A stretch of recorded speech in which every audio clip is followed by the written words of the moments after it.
We are beginning a study of the book of Exodus this morning.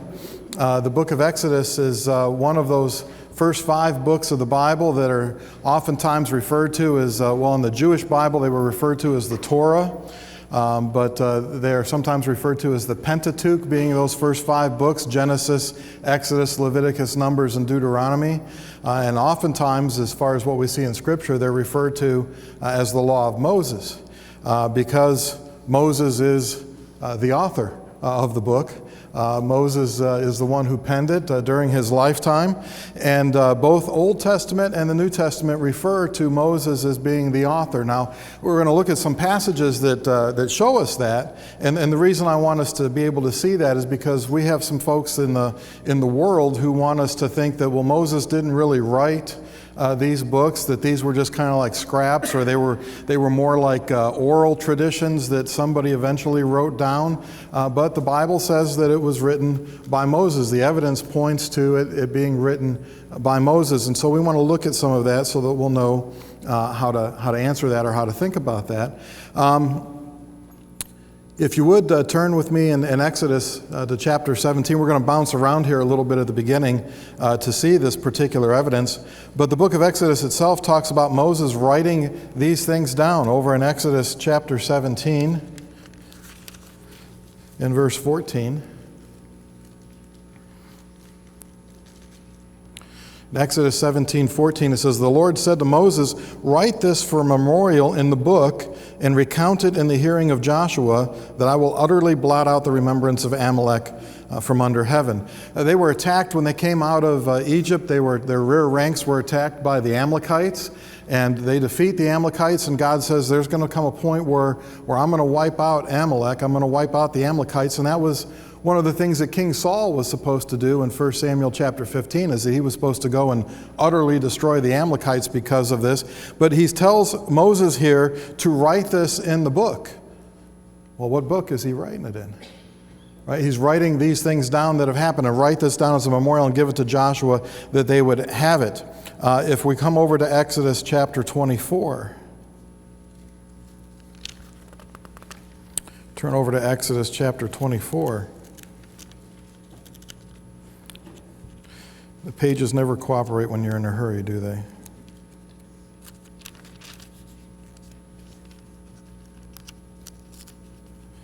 I got to get some thinner paper, I think. Still not right. My wife laughs at me at the grocery store. I can't get the bags open for the fruit. Her and my daughter just think that's hilarious. I'll stand there for 5 minutes trying to get that bag to open, and I hand it to them, and they've got it open in like 3 seconds. I don't know what it is. I got oily thumbs, I guess. But in Exodus chapter 24, if we look here beginning in verse 3, it says, "So Moses came and told the people all the words of the Lord and all the judgments, and all the people answered with one voice and said, 'All the words which the Lord has said we will do.' And Moses wrote all the words of the Lord." Notice text tells us Moses is writing these things down. "He rose early in the morning. He built an altar at the foot of the mountain, 12 pillars according to the 12 tribes of Israel. He sent young men of the children of Israel who offered burnt offerings and sacrificed peace offerings of oxen to the Lord. And Moses took half the blood and put it in basins, and half the blood he sprinkled on the altar. Then he took the book of the covenant." Well, what is that? Well, the book of the covenant. It's the covenant that God is making with Israel. It's all the laws and all the requirements and all the things that God is going to instruct Moses for the children of Israel, that he's writing this in the book of the covenant. And he's going to sprinkle that book of the covenant with the blood as well. And that blood sealed the covenant between God and Israel. And so he took the book of the covenant, read in the hearing of the people, and they said, "All the Lord has said we will do, and be obedient." Moses took the blood, sprinkled it on the people, and said, "This is the blood of the covenant which the Lord has made with you according to all these words." And so we see here in these 2 occasions that Moses is writing these things down that the Lord is telling him to write down. Let's go over to chapter 34. In Exodus chapter 34, if somebody would read verse 27 there.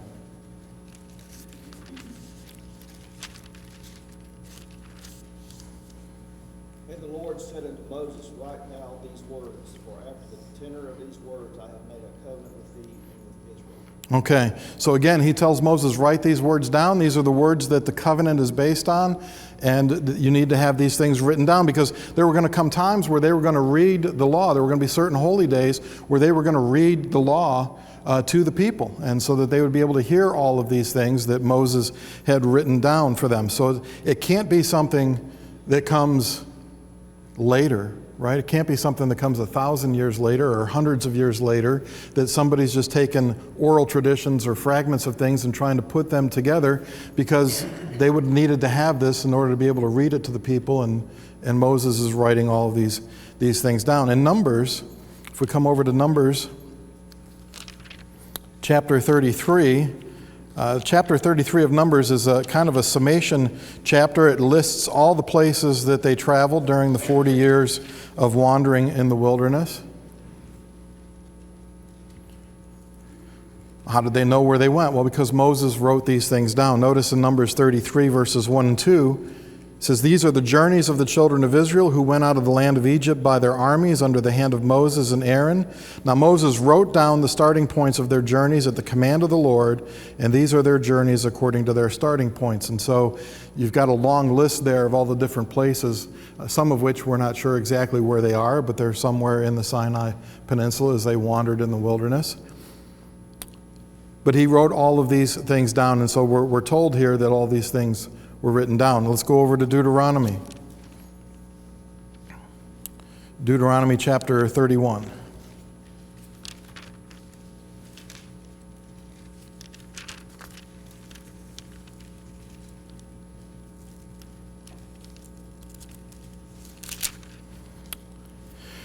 Deuteronomy chapter 31, look at verse 9. It says, so Moses wrote this law and delivered it to the priests, the sons of Levi, who bore the ark of the covenant of the Lord, and to all the elders of Israel.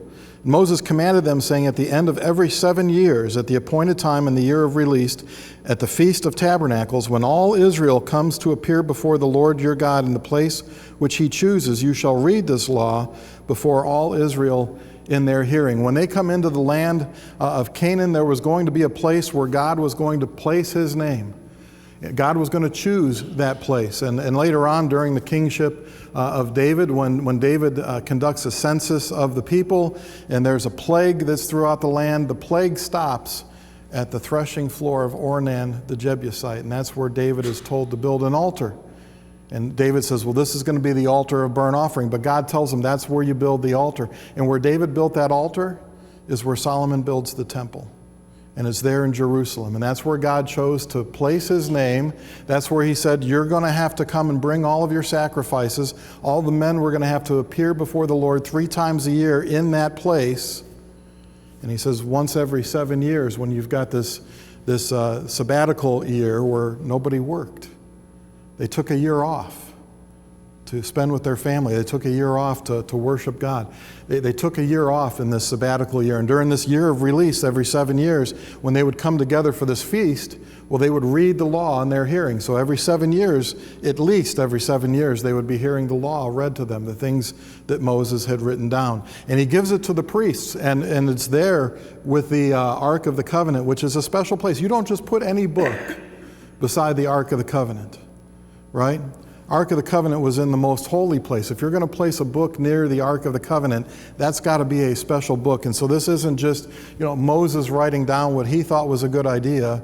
These are things, and we'll see as we go through the book of Exodus, these are things that were commanded to him by the Lord. These were the commands of the Lord that he was told to write these things down. And so we see in the Pentateuch itself, now there's a lot of other examples we could look at, but we see in the Pentateuch itself that Moses is the one who's writing these things down, or Moses is told to write these things down, or we have recorded for us that Moses has recorded these and written these things down. But it's not just in this time period. If we come over to Joshua, Joshua is the next leader after Moses.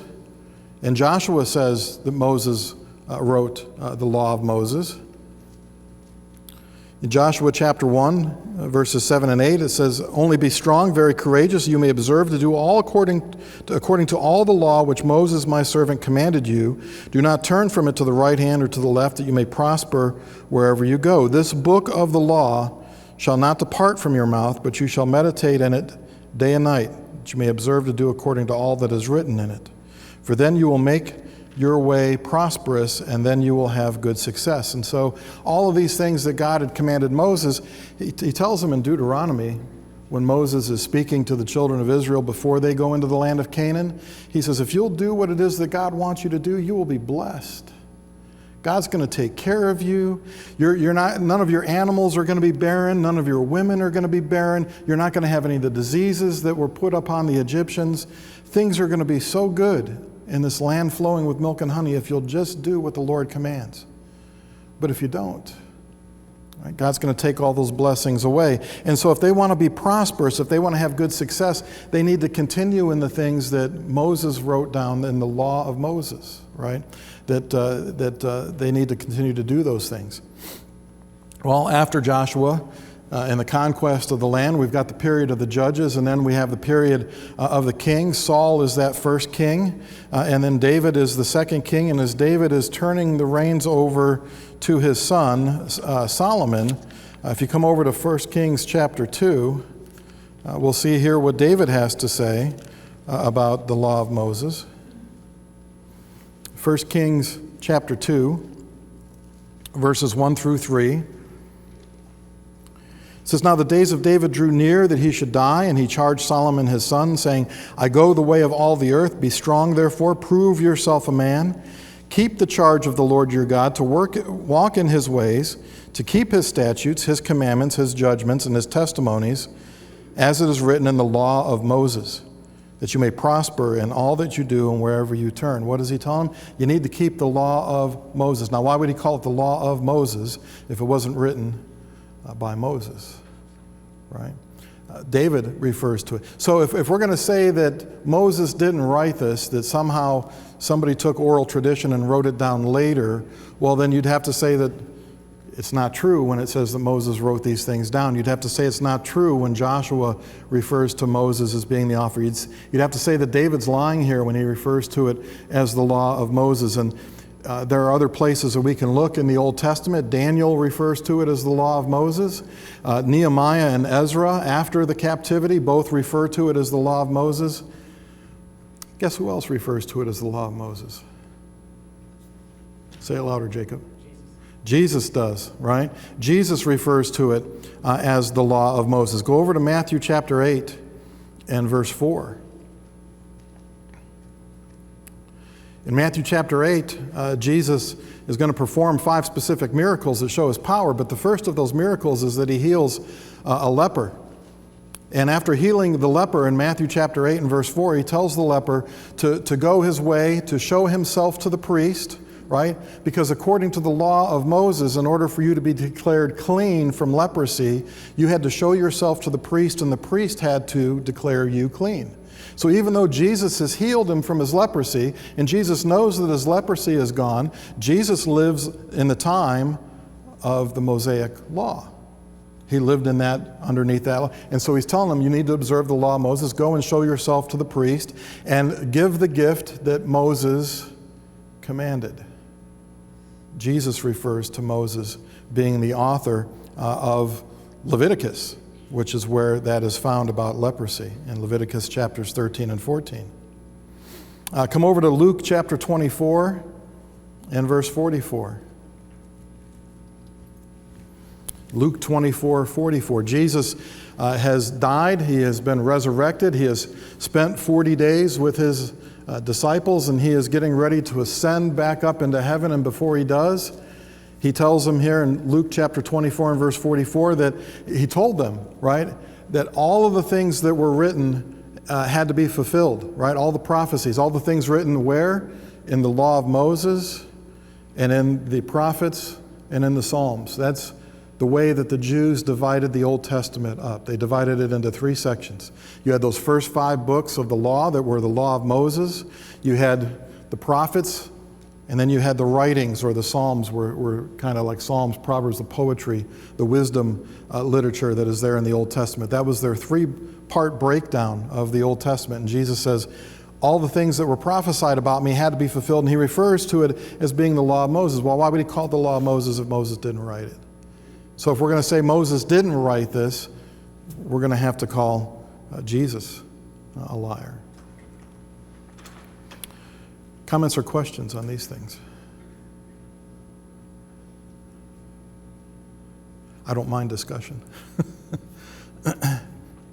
So we have Moses identified as the author. So the next thing we want to try to identify here in the book of Exodus is what is the time period that we're looking at. Exodus, it kind of picks up right on the heels of where Genesis leaves off. Remember at the end of Genesis, Joseph was there in Egypt, and his brethren came to him in Egypt because of the famine. And at the end of Genesis, Joseph dies. And between the death of Joseph and what's going to take place here in Exodus, we've got a time period of about 260 years. But where do we put that time period? That becomes a question. And there are some folks who want to place this time period in the 1200s BC, and they want to put that time period there because of what's in verse 11 of Exodus chapter 1. Notice in Exodus 1:11, it says, "Therefore they set taskmasters over them to afflict them with their burdens. They built for Pharaoh supply cities, Pithom and Ramses." And because Ramses is mentioned there as a city, they want to place the Exodus time period of being during the reign of Ramses II. And if you've ever seen the movie The Ten Commandments, Ramses II is the guy that Yul Brynner plays. And even though he does an excellent job of playing the Pharaoh, right? So let it be written, so it shall be done. He does an excellent job of playing Pharaoh, but they've got the time period wrong. Now, this Ramses location is mentioned all the way back in Genesis. Now, the events of Genesis certainly take place long before Pharaoh Ramses comes to the throne. So how do you account for that? Well, this area may have been known as Ramses, and maybe the Pharaoh was named after the location, kind of like Don Corleone in The Godfather, right? His last name was the location that he was from. They didn't name the city after him. They named him after the city. And so it could be that Ramses takes his name from the location. It could be that a later scribe knows that, okay, this is the city of Ramses, and so we're just going to go ahead and we're going to pen this in here as being Ramses, because that's how everybody would know where that city is located. So where do we fit this then? Does it really fit here in the 1200s? Well, it doesn't seem to fit in the 1200s, and here's the problem. If you say that that the Exodus takes place in 1200s BC during the reign of Ramses II, all the archaeological evidence doesn't show any Exodus in that particular time period.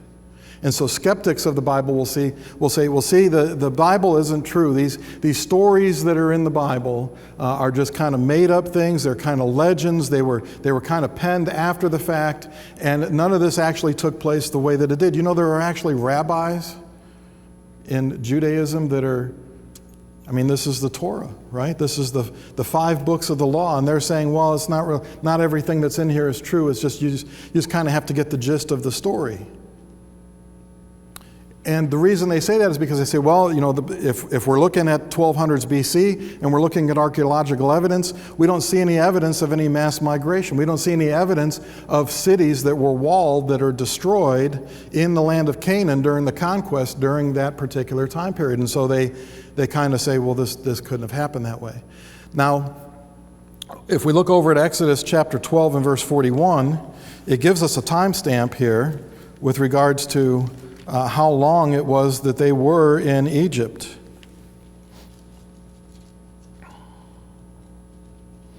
So as they are leaving Egypt here, it says in Exodus 12:41, "It came to pass at the end of the 430 years, on that very same day, it came to pass that all the armies of the Lord went out from the land of Egypt." So they're in Egypt for a total of 430 years. That does not mean that they were in slavery for 430 years. Because when Joseph first goes in, he basically becomes the head guy of Egypt, right, underneath the Pharaoh. And his brethren come in, and they have good success there. They settle in the land of Goshen, and they are friends with Pharaoh. They're the friends of these rulers that are here in Egypt at this particular time. And so we know that there's 430 years, but the problem with trying to measure that is, okay, where does the 430 years begin? how do we find the beginning point of that? Right? Now, on this particular chart, it lists the Exodus not in the 1200s BC, but in the 1400s BC. And I'm going to show you why that makes more sense. But it's hard to find, okay, where's that beginning point? When did Joseph, die? When did they first go into Egypt? Well, we don't really have a date for that, right? To work from the back end and come forward. But what we do have is we do have some evidence that we can look at to go from dates that we're sure of and work our way backwards to find where this is. Well, guess what? They can't find any archaeological evidence of the Exodus in the 1200s BC because they're looking in the wrong place. Kind of like in, the Indiana Jones movie, right? His staff is too long. They're digging in the wrong place. They're digging in the wrong time in trying to find the Exodus or trying to find evidence of the Exodus in 1200s BC. Because the evidence for the Exodus is there in the 1400s BC. There's evidence, and below the city of Ramses, there's an older city. There's an older town that was named Avaris. And when they excavated Avaris, they dated Avaris to the 1400s BC, and they found, with regards to their pottery, with regards to their culture, that it was a Canaanite culture, that these people were not Egyptian, but that they were foreigners that were living in this town of Avaris here that is mentioned as the location, one of the locations that they're going to leave from. You know what else is found in the evidence there, in the archaeological evidence? That they migrated suddenly, that all of a sudden they just weren't there anymore. And they didn't come back. They also find that when you go to the land of Canaan and you start looking for the walled cities, you find evidence of fire, you find evidence of mass destruction that occurred over a short time period. That, if you were going to have a long siege, let's say, of Jericho, they had a lot of wheat, they had a lot of food, a lot of grain that was stored up. Well, that grain burned, right? They didn't eat it. It didn't take a long time. It was 7 days. The siege lasted for 7 days. And the evidence fits the biblical narrative when you look in the right time period. And so if we place the Exodus somewhere around 1446 BC, we know that when they came out of Egypt that Moses was 80 years old, and so that would put Moses' birth somewhere around 1527 BC. And those dates work, as I said, with the evidence. Now, let's come over and look at 1 Kings chapter 6 and verse 1, because there we get another timestamp for figuring out when this takes place. We don't want to rely just on archaeological evidence. What does the Bible have to say about when these particular things take place? Well, over in 1 Kings chapter 6 and in verse 1, it says, "It came to pass in the 480th year after the children of Israel had come out of the land of Egypt, in the 4th year of Solomon's reign over Israel, in the month of Ziv, which is the 2nd month, that he began to build the house of the Lord." And so we've got a timestamp here that Solomon is beginning to build the temple. He's beginning to build the house of the Lord. It's the 4th year of his reign, and it tells us here that it was 480 years after they had come out of Egypt. So, rather than trying to determine when they first went into Egypt to calculate the 430 years, let's start with dates that we know. Let's start with dates that we're sure of. The destruction of Jerusalem took place in 586 BC. If you remember Nebuchadnezzar and his Babylonians, they had come in, and this was actually the third invasion of deporting the Israelites off into Babylonian captivity. And in that third invasion, that last invasion, that's when the temple was destroyed, and you have the destruction of Jerusalem in 586 BC. Now, there was a second invasion in about 597. The first invasion was in 606 BC, and that's when Daniel and his friends are taken off into Babylonian captivity, and Daniel's going to be there for the whole 70 years. That Jeremiah had prophesied that there would be 70 years in captivity. And so by reading Jeremiah, Daniel was able to learn that we get around the area of 536 BC that, hey, we're supposed to be coming out of here because we've been here for 70 years. And so the end of this is coming to be. So these are dates that we're sure of. Well, if the Babylonian captivity period begins in 606, You've got, before that takes place, you had two kingdoms, right? You had a divided kingdom. And so that northern kingdom of Israel, they went off into Assyrian captivity somewhere around 722 BC. The northern kingdom of Israel had, I think, 20 kings from 8 or 9 different dynasties. Every one of them was rotten.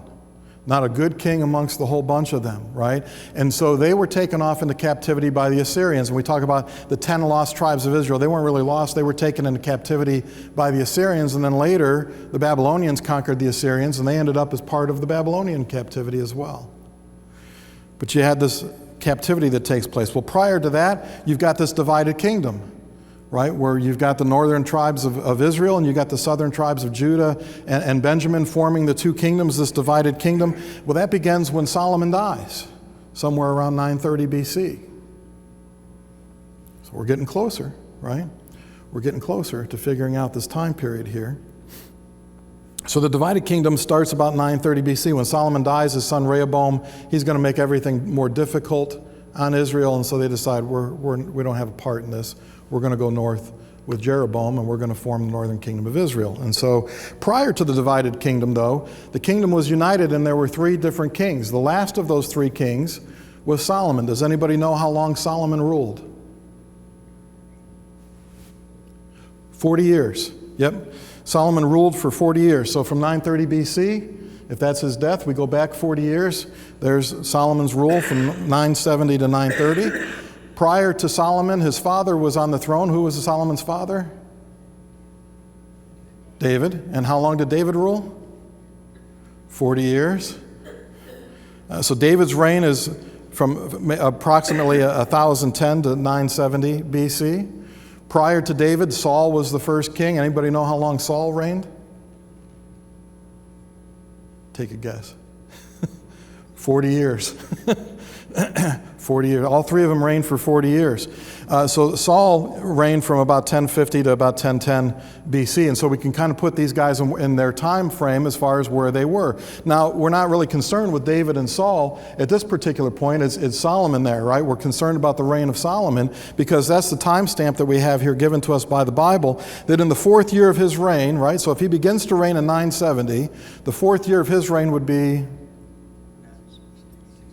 966, right? Because it works backwards when you're BC, right? The numbers get smaller instead of bigger, right? So 966, and so if you take 966 and you add 480 years to it, what do you get?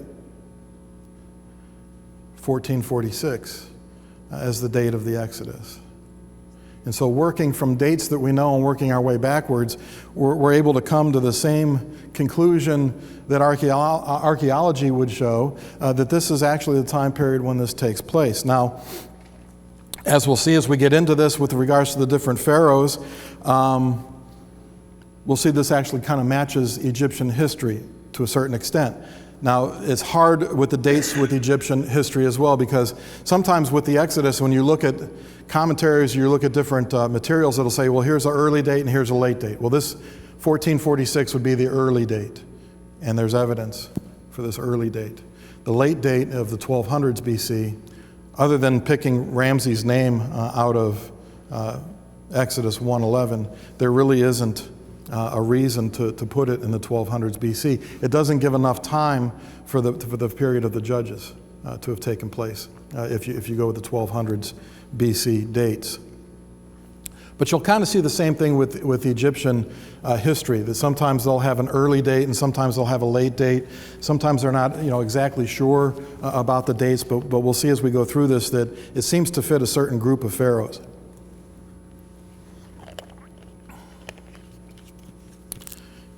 Any comments or questions on these things? Yes, sir. It's unique, you talk about the archaeological evidence, when they finally actually found Jericho. Part of the characteristics of Jericho's wall is that a lot of houses and stuff were built into the wall. Mm-hmm. And when they dug up Jericho, not all the wall fell. There was one spot that did not fall. Yeah. Yeah, what he mentioned is that when they did the excavation of Jericho, Jericho was a double-walled city. So you had a wall, and then inside that wall there was kind of a rampart. There was a ramp up, and then there was a second wall. And double-walled cities, unless you had siege equipment, double-walled cities were very hard to defeat. But when they looked at the excavation of Jericho, the walls didn't fall inward like you would expect if somebody had sieged them. The walls fell outward and kind of formed a ramp up into the city, which is what the biblical account says. But as our brother said, there's one section of the wall where it didn't collapse, right? And we know about Rahab and her family, and she lived in a house in between those two walls, and that may have very well been her house. Now, she survived and her family survived because they tied a scarlet cord right outside the window. Now, it's little known evidence here, but that's probably an Ohio State banner, the scarlet and gray that they hung out there, and that meant salvation for them. And as a Buckeye, I'll just kind of throw that out. That's free. There's no extra charge for that. But there's some evidence there that Rahab and her family could have been saved because she lived in one of these houses on the wall, and not all of them collapsed. When we get to the beginning here of Exodus, we're going to find that Joseph and all of his brothers have passed on. All of that generation is gone. And there's a new Pharaoh in Egypt who does not know Joseph. Notice with me at the beginning here of chapter 1, it says, "Now these are the names of the children of Israel who came to Egypt. Each man in his household came with Jacob. Reuben, Simeon, Levi, and Judah, Issachar, Zebulun, and Benjamin, Dan, Naphtali, Gad, and Asher. All those who were descendants of Jacob were 70 persons, for Joseph was in Egypt already. And Joseph died, all his brothers, and all that generation. But the children of Israel were fruitful and increased abundantly, multiplied, grew exceedingly mighty, and the land was filled with them." So they come down here into Egypt because of the famine.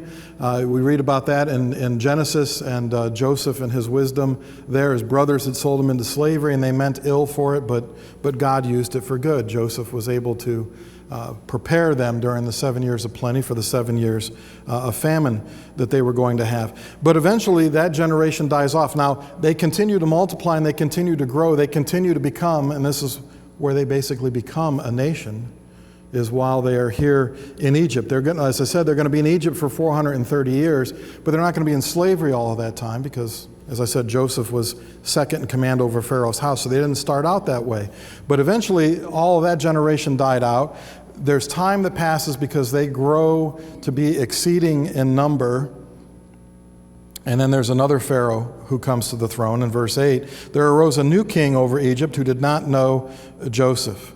And so this king who doesn't know Joseph, never had any association with him, doesn't really want anything to do with the Hebrews here, he's going to put them under bondage, and he's going to put them in slavery because he's afraid, basically, of this great number of people that are here along his border.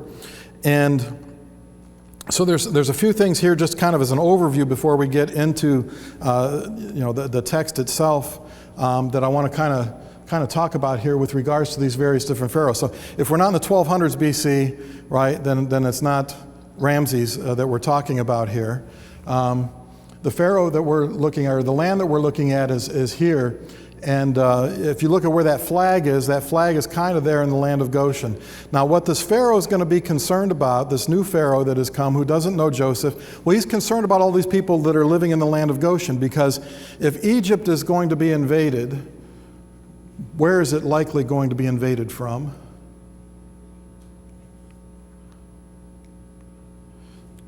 Likely going to come from the north, right? It's likely going to come through the area there of Palestine. You had that Fertile Crescent, right? Nobody's going to march through the desert. Likely, if anybody's coming, even if they're coming from over near modern-day Iraq and Iran, if they're coming from Babylon or if they're coming from Assyria, they're going to end up coming through the area of Palestine and sweep down into Egypt. And why is he concerned? Well, because these folks are living here right along the edge there in the land of Goshen, which was the best of the land of that particular area in the Nile Delta there.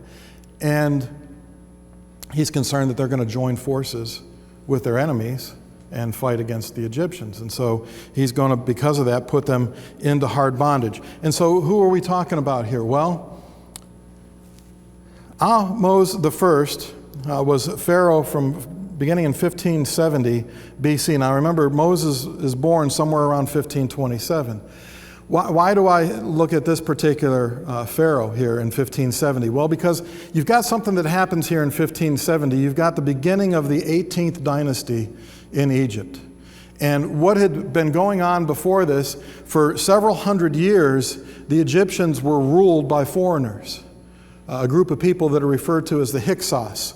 And while you had this foreign rule, maybe it wouldn't be so unusual that you'd have Hebrews and other foreigners involved in the government. But when the 18th dynasty begins, this is the first Egyptian dynasty in hundreds of years. And they don't like foreigners. And so you can kind of see where maybe having a nationalistic bent to them when they come to power in this 18th dynasty, they don't want any of these other folks involved in the. He didn't know Joseph, right? Doesn't know these folks, doesn't like these folks. We're going to see how much they don't like these folks as far as these particular pharaohs. And so this would appear to be the first pharaoh maybe that puts them into slavery. Because as I said, they weren't in slavery all of that time, but at some point they are put into slavery, and it would make sense as you're changing dynasties that you're going to maybe have a change happen in that with regards to the nationalism that is here with this particular group. With Moses, as we'll see, being born in 1527 or somewhere around 1527 BC, it wouldn't be Ahmose, but it'd be Amenhotep I, who would be Pharaoh during that particular time period.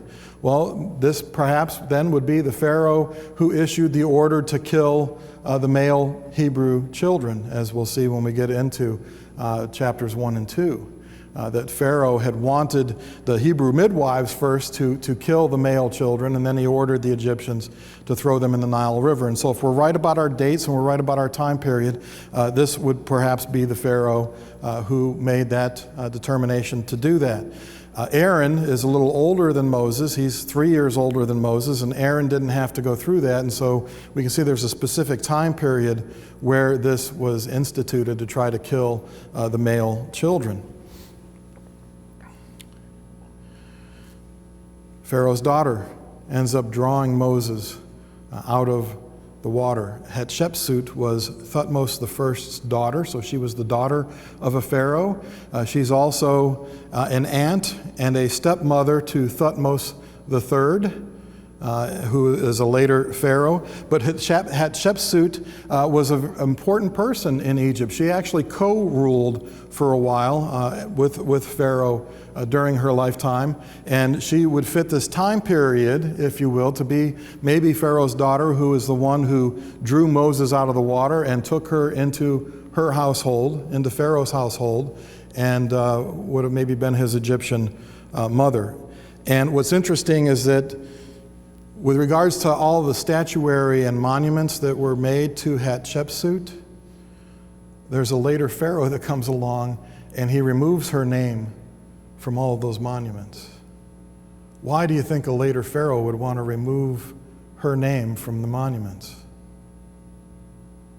If she was the one that saved Moses, and Moses leads the people out of Egypt, and Egypt is destroyed, that Pharaoh, who was very stubborn and dug his heels in every step of the way, well, he's not going to want her name on any of the monuments or memorials. And so that kind of fits with history there as well.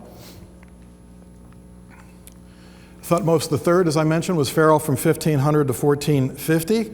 Now, if our Exodus takes place in 1446, he's not the Pharaoh at that particular time, but he would be Pharaoh when Moses kills the Egyptian, and he's afraid that Pharaoh is going to kill him, right? And he flees from the land and he goes into Midian, and he's in Midian for 40 years. So when does he go into Midian? Well, somewhere around 1486.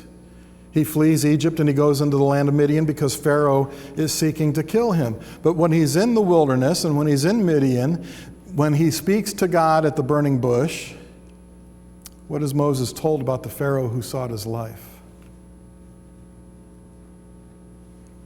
Tells Moses that Pharaoh's dead, right? That Pharaoh has passed away. He's the one that was seeking your life for killing he's no longer there. He's dead, which would mean that the next ruler on the line Well, that's Midian, sorry. That's considered to be the area maybe of Midian, maybe the mountain. There's a lot of different places that have been chosen as being Mount Horeb or Mount Horeb or Mount Sinai, and that's just one of those. But he's a shepherd there for a while. And then this appears, Amenhotep II appears to be the Pharaoh of the Exodus. Relatively new Pharaoh, maybe only about 4 years in. And that if the time period is right, then he would be our Pharaoh of the Exodus. I wanted to kind of say that as part of the overview and get this in, because I'm not going to have PowerPoints as we go forward, but we'll kind of talk about what's here in the narrative. But just in the overview, wanting to be able to line this up with history, being able to line this up with archaeology to say, okay, what are we looking at here as far as time period, and who is it that we're looking at with regards to these various pharaohs or rulers in Egypt when this actually takes place. Yes. I don't want to get ahead, but I got a question. The Pharaoh that says, kill the babies, the boy babies, throw them in the Nile. Did that continue on while Moses was in exile in Midian? Do you think? Did that continue through several pharaohs? Don't know. I don't know if that continued through several pharaohs. One of the things that they found in the graves at Avaris was that there was a disproportionate amount of women compared to men in whoever it was that was living in Avaris. That there were more female bodies than there were male bodies. Now, they also found in the same particular time period a lot of infants that suddenly died. And so again, archaeology would kind of go along with the time period here. But as far as if other pharaohs carried that procedure forward, I don't know. For there to be that much of a disparity in the graves, it would have maybe continued for a little while. It's interesting that God punishes the Pharaoh that maybe didn't do that. It's interesting. Oh. In other words, he kind of looks at pharaohs as this type of evil that Yeah. hardens of heart and everything. They're all the same. Yeah. We got like 1 minute left, I think. 2? We have 2 minutes left, yes. Just going back to your Walls of Jericho comments a while ago, thoughts I've had is sometimes I like to look at what human nature is, around those kind of events. Can you imagine these armies marching around the walls for days, then about day 3 and 4, hey, y'all come watch these idiots out here. Drawing more and more people and soldiers to the wall by day 7. You can imagine being the double wall, how many civilians and soldiers were on the wall just to watch. Yeah. Then all of a sudden the walls collapse and wipes out thousands. Yeah. Takes care of a lot of people. You could have had a lot of spectators watching what's going on. Hey, they're not just going around one time today, right? They're making a second trip. They're making a third trip. Yeah. So just one of those human nature things that sometimes we don't think about a lot. We just look strictly at Yeah. Scripture, but there may have been a sub-plan, if you will, to take out more of the enemy. Yeah.